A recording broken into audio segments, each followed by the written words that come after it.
मित्रांनो, तुमचं पुन्हा एकदा सुमिरित मराठी ह्या यूट्यूब चॅनेलवर स्वागत आहे. आजची कथा सुरू करण्यापूर्वी जर कोणी ह्या चॅनेलवर पहिल्यांदाच आले असाल आणि अजूनही सबस्क्राईब केले नसेल तर नक्की सबस्क्राईब करा. धन्यवाद. ग्रामपंचायतीच्या निवडणुका जाहीर झाल्या होत्या. ग्रामपंचायतीची निवडणूक म्हणजे धड्याधुड्या निपक गावाला लागलेले ग्रहणच होय. गुण्या गोविंदानं नांदणारं गाव माजून होय. सारे गाव नाते शिवनाते वेशीवर टांगून ठेवणे होय. एका गावाचे दोन गावं, वावरा चिवराचा रक्त्या नात्याचा नासोळा करणं होय. आज गावात दोन्ही पार्ट्यांकडे उमेदवारांच्या निवडीची बैठक होती. त्या अनुषंगाने शेषराव भाऊकडे आऊसेना पॅनलची बैठक बसली. उभे राहणारे उमेदवार आधीच येऊन बसले होते. हळूहळू पार्टीचे सारेच लोक आले. आपसातील कलकलीमुळे बैठक गजबजून गेली. तसा रामराव गोमासे बैठकीला शांत करीत म्हणाला, हा आता चूप बसा गळे हो. आपण यंदाच्या निवडणुकीची बावळी तयार करायला अथी आलो. तसं बैठकीच्या कोपऱ्यातून कुणीतरी चरकलं, बावळी नाही बावडी म्हणा. ते पाहून शेजारचा एक जण हळूच बोलला, अरे त्याले बावडी येतच नाही ना, काहून की रात दिवस त्याच्या डोळ्यापुढे निरा बावळीच असते. शेवटच्या कोपऱ्यात हसा फुटलेला पाहून रामराव पुढे बोलू लागला, हे पहा, आता आपल्याले साधं सुद्धा राहता येत नाही. तुम्ही हास्यावर नेऊ नका. सामनेवाल्या पार्टीले डब फाईट द्यायची आहे. आम्ही जे लोक फारम भरायसाठी तयार केले त्याहीचे वरडाप्रमाणे नावं सांगतो. तसा आपण एक एक वार्ड फिट करू. एवढं बोलून रामराव थांबला. सारी बैठक कलापत ऐकायला बसावी तशी शांत झाली. रामराव पहिल्या वार्डातल्या उमेदवारांची नावं घेऊ लागला. हे पहा, पहिल्या वार्डासाठी आपण काशीराम भाऊची बायको कमलावहिनी, दुसरा नामदेव म्हशीवाला, तिसरा झाबू तायळ्या, या 3 नावातले कोणाचा विरोध? तसा मागच्या कोपऱ्यात एक जण उठून उभा राहिला. म्हणाला, थांबा, या कमलावहिनीच्या सीटेला महाविरोध आहे. साऱ्या बैठकीनं दिदास आकुल खेळ्याच्या धाडसाचं कौतुक केलं. सारे त्यालाच बघू लागले. काहून रे बुवा? अध्यक्षानं विचारल्यावर दिदास म्हणाला, ते वहिनी राज्यात ताकही इकते. बरं इकते तर इकते. तिच्या ताकात पांढऱ्या रंगाचा गुण सोडून ताकाचा एकही गुण नसते. करत्या मंडळीत बसलेल्या काशीराम भाऊला त्याचं वाक्य गुळाच्या पाकासारखं झोंबलं. हे पाहे गळ्या दिदास, त्याच्यावर आमचा काही इलाज नाही. त्या म्हशीची खानच पतल्या दुधाची आहे. दूध पतलं असल्यानं पुढचं सारं पतलंच राहीन. निराकोरं दूध इकलं तर म्हैस दिठावते. त्याच्यासाठी पाण्याचे 2-4 सितोळे टाकाच लागत्याती. हे ऐकल्यावर दिदास आवाज चढवून म्हणाला, तुमचा सितोळा एका तवलीचा आहे काय? बरं ते जाऊ द्या. त्या वहिनी अजूनही कुठे शेणाचा पवटा दिसला तर त्याला हात बी लावू देत नाहीत ना. हात लावला की म्हणत्यात ते शेण माह्याच आहे. आता मले सांगा, त्या शेणाच्या पवट्यावर तिच्या म्हशीचं नाव लिहेल आहे काय?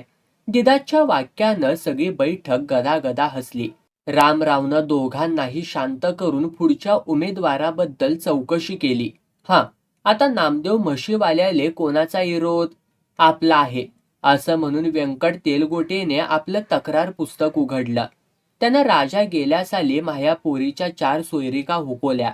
शेवटी म्या पोरगी मामाच्या घरी दिली आणि तती फायनल केलं. विचारा तुम्ही त्याले, खरं आहे की नाही ते. हा रे नामदेव, खरी गोट आहे काही? शेषराव भाऊने विचारलं. जाग्यावर बसल्या बसल्या तनफन करीत नामदेव म्हणाला, हे तर काही झाली राजा. मी कहाले असं भलकाई करू? मी फकस्त म्हशी घेऊन सकळनं गेलो. याहीच्या घरचे पाहुणे मले मधातच भेटले. त्याहीनं मले विचारलं की पोरीची लाईन कशी आहे. म्या सभागत मनानं सांगितलं की पाहुणे बुवा, पोरीची लाईन साजरी आहे, पण 2 महिने अंगावून गेले की तिचं पोट दुखते आणि ते दवाखान्याशिवाय बसत नाही. बस इथलं सांगलं बुवा. त्याचं ऐकताच व्यंकट पुन्हा चवताळला. सांग्यात फरक असते ना हो.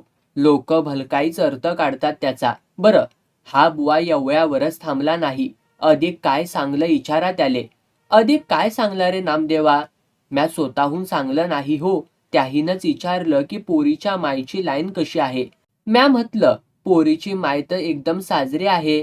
फकस्त तिच्या घरी गाळेगावचा झोंगोबुवा रात दिवस असते. जेवण खाईन तिच्याच घरी आणि निजनही तिच्याच घरी. हे ऐकल्यावर व्यंकट भडकला. नामदेवकडे हातवारे करीत बोलू लागला. सांगा शेषराव भाऊ, हे चांगलं आहे काय या नाम्याच्या बच्च्याचं? काय अर्थ काढतील पाहुणे या गोष्टीचा? तो झांगोबुवा राजा माया बायकोचा गुरुभाऊ आहे ना. शेषराव भाऊंनी दोघांना समजावलं तरी नामदेव बसल्या जागी हळूच पुटपुटला. जान बे भाया, गुरुभाऊ आहे तर मग लाखी पौर्णिमेले काहून नाही येत रे तो लाखी बांध्याले. ज्यांना नामदेवचं बोलणं ऐकू गेलं ती मंडळी फिदी फिदी हसली. निवळलेलं वातावरण पाहून रामराव गोमाशे म्हणाला, हा बस करा आता तुमचं. या वार्डातला तिसरा फारम आहे झाबू तायडेचा. तो आता मी बिनविरोध समजतो. तसा साठीतला तुकाराम तायडे कमरीवर हात ठेवून उठला. डोळ्याचा चष्मा ठीक करून एका हाताने कुबडीचा आधार घेत बोलू लागला. नाही हो बिनविरोध कसा करता? त्याचे तर लय पोटात पाय आहे ससरीच्याचे. बोलताना बुढ्याची बोबळी वळत होती तरी बुढा म्हणाला, हा ससरीचा वावर मंदात पाळीत ठुते आणि 12 महिने धुऱ्याच्या गांडीत काळ्या घालत राहते. झाबू तायडे आणि तुकाराम बुढा चुलते पुतणे. बुढ्याचा आरोप खोडून काढत झाबू बोलला, तसं नाही राजा काका. त्या धुऱ्यातला कुंदा साऱ्या वावरात फैलून राहिला होता म्हणून म्या कुंदा खणला. अरे त ससरीच्या माया वावरातला कायले खणत? तू या वावरातला खण न. तुम्ही राजा शादोताच भलकसे. जरा माणुसकीनं बोला ना. तापलेलं वातावरण पाहून शेषराव भाऊंनी झाबूला शांत केलं. तसा बुढा बोलला, बरं शेषराव ते जाऊ द्या गदीच्या. याईचं वावर 2 एकर आणि माहाही तिथलंच. याच्या एकर भऱ्यातून पाट जाईल आहे तरी फेडरेशनात याच्या 2 बंड्या जातात आणि माही एकच बंडी. तुकाराम बुढ्यानं मारलेला घाव बरोबर झाबू तायडेच्या जखमेवर बसला, वर्मावर बसला. नाक डोळे फिरवत तो म्हणाला, आम्ही राजा रात दिवस वावरात टोले घेतो ना, ते गेलं भोकात. स्फुरण चढल्यागत बुडा खलखल हालत म्हणाला, आबे तर तेच महिना हाय ना मायालं की रात्यानं तुम्ही वावरात काय करताले? पराठीच्या पानाले कापूस लागते काय रे तुझ्या वावरात? बुढ्याने लावलेला आरोप साऱ्यांना कळला. क्षणापुरती बैठकीत मधमाशांची व्हावी तशी गुणगुण झाली. उतू गेलेल्या रागाची फेसरी काढत झाबू म्हणाला, नाल्यात गेली लेका ही निवळणूक. दाखवू काय बुढ्याले हिशोब? उसळलेल्या झाबूला शेषराव भाऊंनी शांत केलं. त्याची अस्पष्ट कुजबूज ऐकून बुढा म्हणाला, काय म्हणते रे ससरीचा तो? काही नाही काका, माफी मागून राहिले. बसा खाली तुम्ही. मनातील भडास खाली झाल्यासारखे वाटताच बुढा खाली बसला. बैठक पुन्हा बोलकी झाली. रामरावनं पुन्हा आपलं चऱ्हाट सुरू केलं. चला आपण आता 2 नंबरचा वार्ड फिट करू. यात आपण एक घेतला राजाराम इचके, दुसरा रामदास आगरे आणि तिसरी शकुंतला मास्तरीन. तिन्ही नावं जाहीर होताच बैठकीत पुन्हा हलचल निर्माण झाली. कुणी बोलत नाही हे पाहून रामराव म्हणाला, झाला वार्ड फिट, सरकू का आता पुढे? नाही हो रामराव काका, हा वार्ड फिट नाही झाला अजून, ढिलाच आहे. असं म्हणत गोपाळ कोल्हे खिडकीजवळ आला. हा सांग काय म्हणणं आहे तुझ्याला? महाराजाराम इचकेवरती आरोप आहे की 3 वर्षापासून माही गाय जनली नाही त्याचा हिसाब द्या. गोपाळच्या प्रश्नानं सारी बैठक हसून उतू गेली. हासा दबल्यावर शेषराव भाऊ म्हणाले, काय लेका गोपाळा, तुझ्या गायीच्या जंद्याचा आणि राजाराम भाऊचा काय संबंध? संबंध आहे. माह्या गायीचा आणि याहीचा जोडचा संबंध आहे. गोपाळच्या वाक्यावर पुन्हा हसा फुटला. तसा रामराव जराशा रागानच खेकसला. भलकाईच बोलतं काय लेका गोपाळा? भलकाई नाही काका. हे देवगाय संस्थानाचे अध्यक्ष आहेत आणि याहीनं संस्थांचा आख्या ऐकला. 3 वर्षापासून गायी गवारात आख्या नाही. सांगा आता, माही गायनं जंद्यात कोणाचा हात आहे? गोपाळचा खुलासा ऐकून रामराव इचके सहित सर्वांनी सुटकेचा श्वास सोडला. असं सांगणं लेकासारखं. लोकाईचा तर्क भलकुळलेच गेला होता ना. असं म्हणत रामरावनं कपाळावरील घाम टिपला. हा सराप आहे राजा मुक्या जनावराचा. गोपाळ पुन्हा बोलू लागला, आपलंच पहा ना. 3 दिवस बायको गावा जाऊ द्या. 17 खेप ज्याले त्याले सांगते. पोट्टे घरी नाहीत तर निराई गमत नाही. आपल्या वागती कसं समजते हो? बरं बस खाली.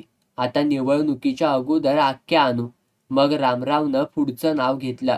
रामदास आखरे राखीव आहे त्याले कोणाचा विरोध आहे काय? कोणीच काहीही बोललं नाही. ती सीट पक्की समजून रामरावनं उमेदवारीसाठी शकुंतला मास्तरिनीचं नाव घेतलं. तसा चिंतामण गोमाशे खपकन उभा राहिला. या पठ्ठ्याचा विरोध आहे शकीला, असं म्हणत तो लोकांच्या अंगावर पडायलाच लागला. कचरूनं त्याला धरून ठेवलं.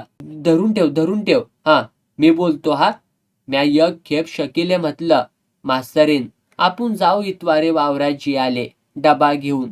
ताहा मले इनं चप्पल मारली आणि हे आता.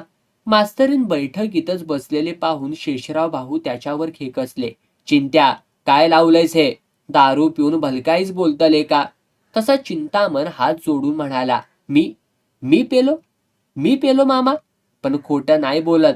या मास्तरनीनं मले चप्पल मारली आणि हेच आता त्या डोंगऱ्या मास्तरासंग गाडीवर बसून पगार आले जाते तर रातभर येत नाही. त्याचं काय? माया म्हणणं हाय मामा, जाळ्यावरती किती काही आंबे असले तर मिठ्ठू शकीलेच चोच लावीन. एवढं बाकी नाही. समजा तुम्ही, मी जातो. चिंतामण गेल्यावर बैठक चोरून हसली. मास्तरनीचं तोंड मात्र रंगहीन झालं होतं. तोल सुटलेली बैठक सांभाळत रामराव भाऊनं शेवटच्या वार्डाला हात घातला. आता 2 वार्ड फिट्ट झाले. मी 3रा वार्ड लावतो. या वार्डातले उमेदवार तुम्हाला ठाऊकच आहेत. एक होणारे सरपंच शेषराव भाऊ, दुसरे उपसरपंच हरिभाऊ आगलावे आणि तिसरे पांडुरंग सोनटक्के. झाली बावळी तयार. आता काही राहिलं काय? तसा डाबरपुऱ्यातील परका सुटला. मले या शेषराव भाऊ बद्दल बोलायचं आहे. हा, बोला की. महा नईन लगन झालतं. निंदनाचा वखत होता. माही बायको पोटाले मुळ्या असल्यानं घरी होती. गही तिले बाहेर जा लागे. एक दिवस ते गायवाटीनं गेली तर हा बुवा वावरात जायच्या मिसानं तिच्यापाशी आला आणि खिशातून रुपयाची गड्डर काढून तिच्या सामने टाकली. सांगा राजा मावसा, या बुवाले सोपते काय हे चाळे? त्याची गोष्ट ऐकून शेषराव भाऊ काकू करत म्हणाले, हे खोटं आहे गया. माहे पैसे पळले होते त्या दिवशी. हा पिला नाही त्या पार्टीचा. हे ऐकून परकास खवळला. असे कसे पळतीन हो राजा पैसे, आणि तेही गडर? लहान लेकराच्या मुठीत तुम्ही 10 पैसे द्या, पैशाले घाम फुटील पण पळू नाही देत. तुम्ही काय सांगता? तुम्ही गोटा मारला शाक म्हणून, पण तो निघाला कच्चा आंबा. एवढं बोलून तो बैठकीतून बाहेर पडला. तो गेल्यावर रामराव भाऊंनी सारवासारव करून ही तिकडच्या पार्टीची चाल आहे असे जाहीर केले. हा, आता पांडू भाऊ बद्दल कोणाची नाराजी? रामरावचं वाक्य जणू किसनानं झेलूनच घेतलं. शिकारीवरती फासा फेकावा तसा किसनानं पांडूवर फासा फेकला. याहीच्या गायवायाच्या काही बंदोबस्त करा ना राजा. माया गायवयाशी तुले काय देणं घेणं रे किसना? मस्ती आलेल्या गोऱ्याने शिंगाने माती उकरून डळकाळी फोडावी तसा पांडू गरजला. मलेच नाही, साऱ्या गावालेच तरास आहे तुमच्या गायवायाचा. तुमचा गायवाया आहे बयाईच्या गोधरी शेजारी. तिकूनच निरा खुल्लाच. अन तथी चालते रात दिवस गंजीफ्याचा डाव. गंजीफा खेळणारे खेळतात आणि 15-20 पोट्टे तती बसून निरा गोधरीच निहारत बसतात. आता सांगा, त्या मावल्याईंनी कुठंच जावं? निरा टाइम बी चुकवल्यासारखं चाला लागते राजा त्या गोधरीतून. 4 बोट जागा कुठे रिकामी अशीन तर शर्यत. राहिले सांगा ना गायवायाले कुठ भराले. पांडूचा राग अनावर झाला होता, पण रामराव भाऊनं त्याला आवरलं. पांडू भाऊ, तुम्ही एक काम करा, गोदरीच्या अंगून कूळ भरून घ्या. हा, चला. शेवटची शीट राहिली हरिभाऊ आग लावेची. करू काय डिक्लेअर? नाही हो मामा, थांबा जरा तुम्ही. हा माणूस तर फार जालीम आहे. चालत्या गायाची खी काळते राजा हा. वसतकराचा सुरेश उसयला. हा माणूस उलटी पट्टी मारते. याच्या अटीत माणूस आला की भांडण झालंच म्हणून समजा. एक खेप माया भावाचाने माया पाण्याबद्दल झमकलं आणि माया भावाले पलटी मारली की सुरेश तुले ठोकते आणि त्याच्या बायकोने शादूल तुले. गळीभऱ्यानं मलेच तशीच पलटी मारली. मग आम्ही एकमेकाचे डोक्षे फोळले. झाली रिपोटी. पोलिसाईनं दोघाईले अंदर केलं तहा हे खळी फुटली. महाभाऊ लळून सांगे मले आणि मी सांगो त्याले. घेतली पोलिसाईने 500-500 रुपयाने. इकडे काहीची कळकी दूर झाली. हे ऐकून हरिभाऊनं आपली बाजू सावरली. हा तिकडच्या पार्टीचा पिल्यान आहे गया. तू ह्या मताची गरज नाही मले. जाय रे बाबा अथून. सुरेश निघून गेल्यावर रामभाऊ मीटिंगचा समारोप करू लागले. हे पहा, आत्ता अशी झाली आपली बावळी तयार. आता एकमेकाच्या चुका पोटात घालून कामाले लागा. गावाच्या भल्यासाठी आपल्याले काम करायचे आहे. आजची मीटिंग झाली, आता दुसऱ्या मीटिंगले भेटू. पोळा फुटल्यासारखी माणसं खोली बाहेर पडली. निवडणूक पार पडली.